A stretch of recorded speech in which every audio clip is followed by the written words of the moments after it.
Today's guest he's a businessman, he's a mentor, he's best known for winning the first series of The Apprentice, and since then he's moved even further up the ladder and now stars alongside Alan Sugar, serving as one of his trusted aides, among other things. The show returns to our screens tonight for its 19th season. Would you join me in welcoming Tim Campbell to the show? Tim, good to see you. Great to meet you. Do you know what I love? You're one of those guests that from the moment we met, we had too much to say. We're just off it.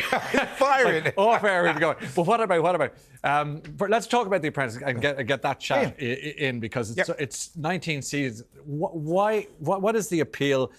How does it still go? Because people are so fickle nowadays, and yet they still are loyal to this show. What is it? What's the magic?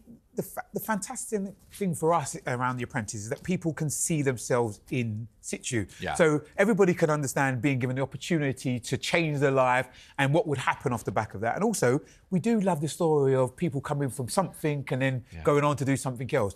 And I think that appeal has always been with The Apprentice. Yes. And having somebody as authentic as Lord Sugar, who's actually done it, he's not just talking from an inflated ivory tower. Yes. He's worked from the bottom, built up $1 billion empire, and now wants to facilitate that for somebody else. Yes. Well, hopefully they'll get $1 billion right off the back of it. But that's somebody who's so generous with spirit. People, I think, buy into that. Yeah, the whole kind of, you're fired, you know, all this kind of character, which became from, of course, our American friend, you're fired. Yeah. So you've got all these guys.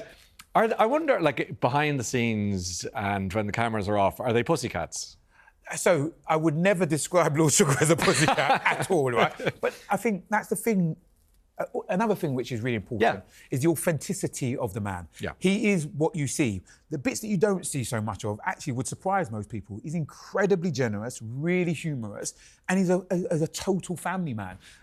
People have this misconception he's this belligerent individual that no one can get on.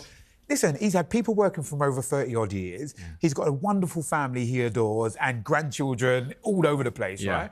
And then for him, he's been able to use his position of influence to give back to communities. So he's built theatres in Hackney where he grew up. He's donated huge amounts of money to Great Ormond Street Hospital. He genuinely wants to use his position of influence, whether that be on the show, helping the next generation of entrepreneurs, or through investments and does outside, helping people to be better. And I think that's something that doesn't get spoken about enough. The word I love, and you've used it a few times, and it's one of my favourite words because you know, and it's probably why you won it and why you asked you to, you know, stay involved with the show, is authenticity.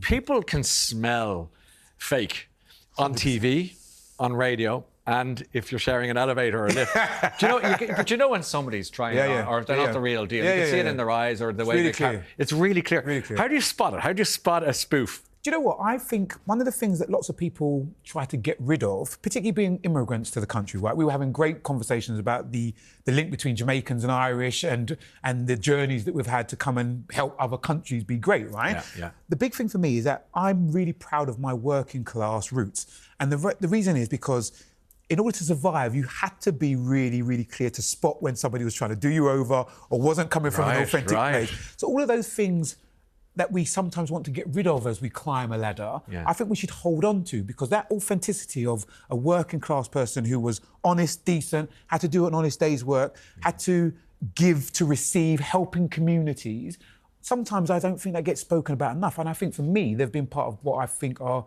a superpower, which has helped me stay really clear, and something I really respected in seeing somebody like Lord Sugar in terms of where he is now. You talk about coming from somewhere else, and that's where we got into a big buzz conversation. So your mum is from Jamaica. Correct. And your mum's obviously an extraordinary person, is that right? Listen, I love her dearly, and she doesn't What's call her herself name? Una. Una. Right? Exactly. How to spell it? UNA, but not the elongation. No, but I know. This is what I'm talking about. The connections are ridiculous. It's mad. Come on. Well, I'm a Timothy Campbell, with the most British name you could probably imagine. Right? You're like the Anglo-Irish agreement. Exactly. In Jamaica. But this was the thing that our parents were really clever at. They understood, in order to navigate certain environments, you had to play part of the game. So there was this almost masking that was inbuilt into us. So whether you dumbed down your accent or you spoke in a certain way, we used to call it speaky spokey or the Queen's English, right?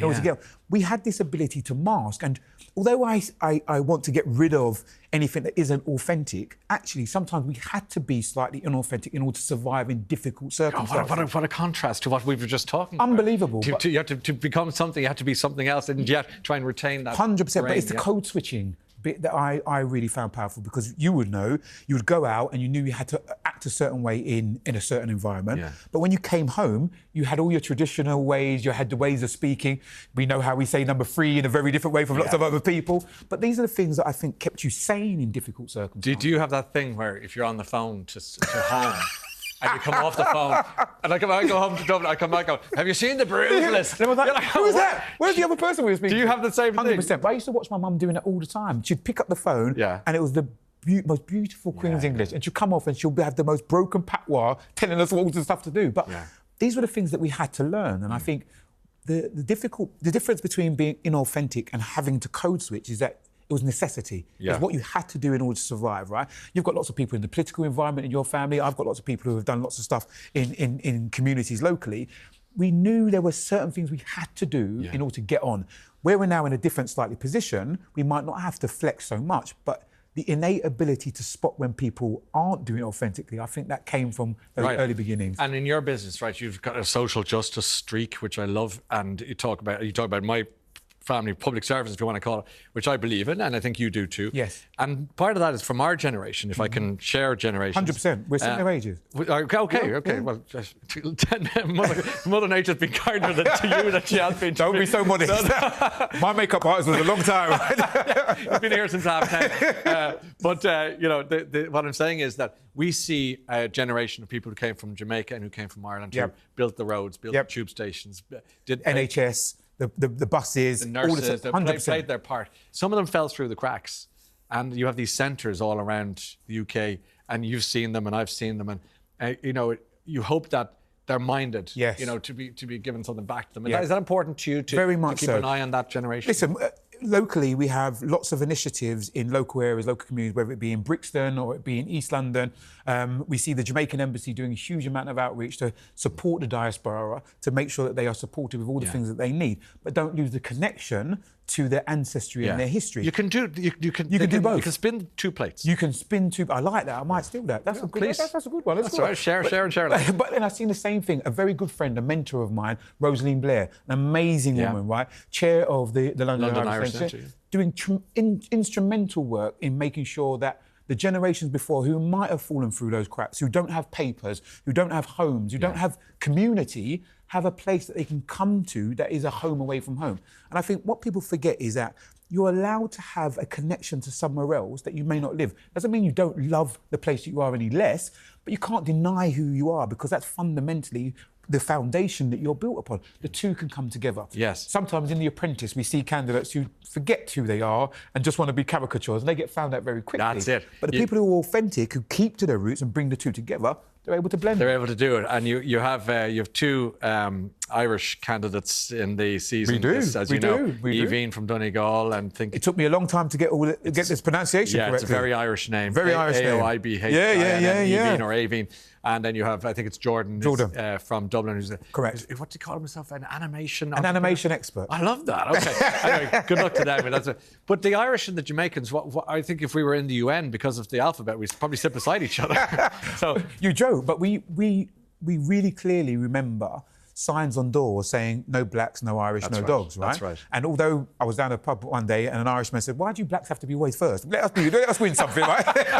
But that was the humour that we had to have around difficult circumstances, right? You found something that you had to find that was lighter in the difficult circumstances, because we know the connections that came from those signs and how being alienated forced us to, one, lean on each other very, very clearly, but the love of music, the love of food, all these things that we had to share were some things that bonded us together when we were the outsiders. And now, hopefully, we can use our positions of influence to make sure no one feels like that, no matter where they come from. God, weren't you a brilliant casting for The Apprentice? Because your story, I mean, obviously that's part of the reason, but your story is so metaphorical in some ways about coming from somewhere different through your mum and Jamaica and all these people that you deal with, young people, probably unsure of their role in life and where they want to go, and maybe not being true to themselves. It's all that. It's an arc, isn't it?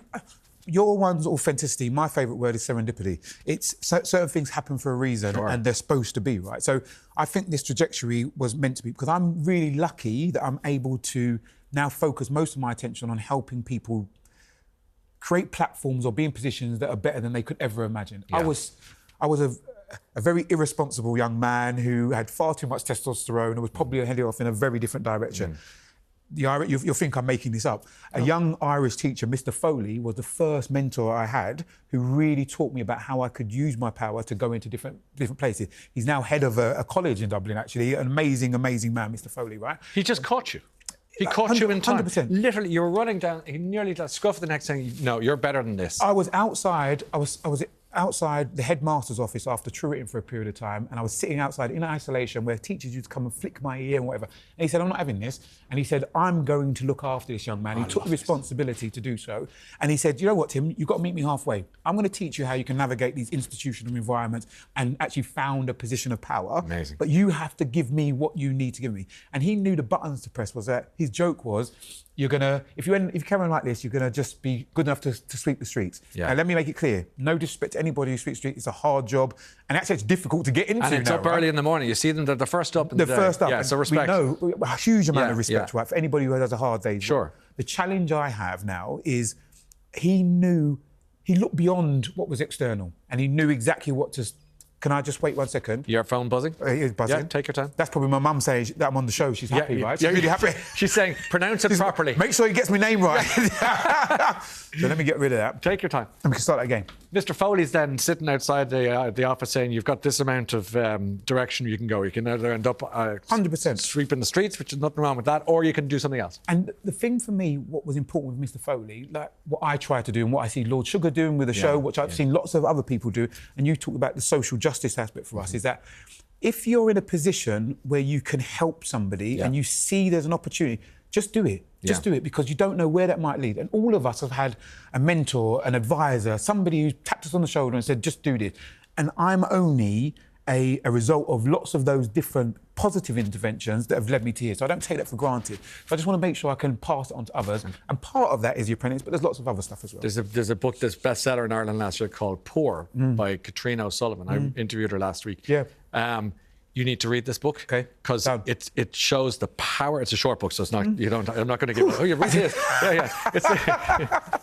I'm not going to give you something. So ignore. But every time she found herself falling between the cracks, that teacher, Mr. Foley, would come and say, "Come on, I'll help you." She was having a bad time. Life was just. She got the bad lotto numbers. That happens in life. It's happened. My analogy is that. It's like poker. I'm not advocating gambling or whatever not, but I love the game of poker, right? Because you can win with any two cards. You don't have to have the best cards. You can win with the worst cards, but you can win if you know how to play the game. Yeah. The challenge is we don't have enough educators teaching people how to play the game. And that's the thing. When you're in a position where you can, I think we should teach people how to. Whether or not they're going to be successful, fantastic. But as long as they have the information, then at least they've got the option to do well. Where many people are disillusioned because they just don't know what they don't know, and therefore they make bad mistakes. They go off and do different stuff. But if they knew what to do, they could actually be in a better position. I've loved chatting with you, I have to say. Likewise. Maybe someday over a pint or two, we'll bring your mother down for the chat. We'll go swimming in the sea. Oh my God, no, I can barely run 5K, and I've got a gammy knee. I've even got my excuse ready to go. Tim Campbell, what a pleasure to see you, and thanks for your time. Good luck with season 19 of The Apprentice. Starts tonight, 9 o'clock on BBC One television. Good luck with it all, and thanks for being with us today. Thanks for having me. Thank you.